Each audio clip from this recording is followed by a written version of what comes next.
Well, we've killed off the Tsar's family. We've had a civil war that's still smoldering. So let's look at what Lenin finally creates, which is the Soviet Union. And the creation of this is because it's expanded to include smaller territories like Armenia, Azerbaijan, Belarus, Estonia, Georgia, Kazakhstan, Lithuania, Latvia. These countries eventually adopted the name the United Soviet Socialist Republic, or the USSR, as a sign of their commitment to communist ideals.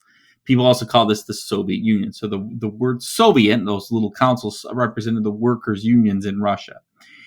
The Russian Civil War ends in 1923 and lasted from 17 as the Red Bolshevik forces and those that oppose them, the White Army, as they're aided by like the Ukrainians and for a time the Allied powers, the U.S., French, and British.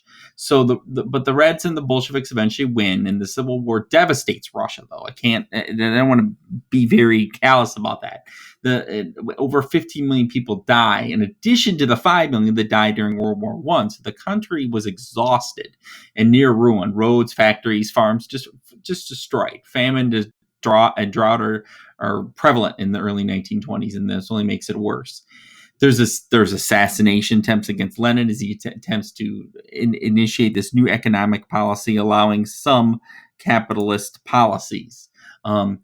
His health declines to a point where he's eventually bedridden and unable to speak. So his death in 1924 brings a new leader to the fore. You may know who this is, especially if you've had U.S. history.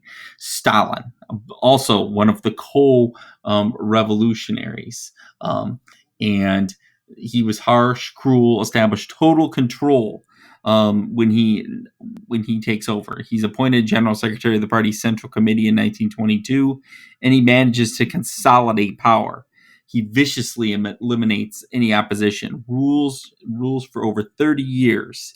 He modernizes the Soviet Union through this series of 5-year plans. We'll talk more about this when we talk about the world between the wars. His secret police allow no opposition. The execution of millions, and he really fully establishes a communist state.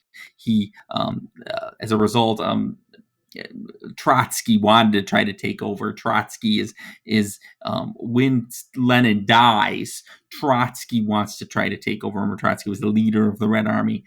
Stalin has him exiled, and eventually he is found in Mexico and assassinated. So again, Stalin, we'll talk more about Stalin. He fully takes a grip and really, through ruthless means, establishes the USSR as a power.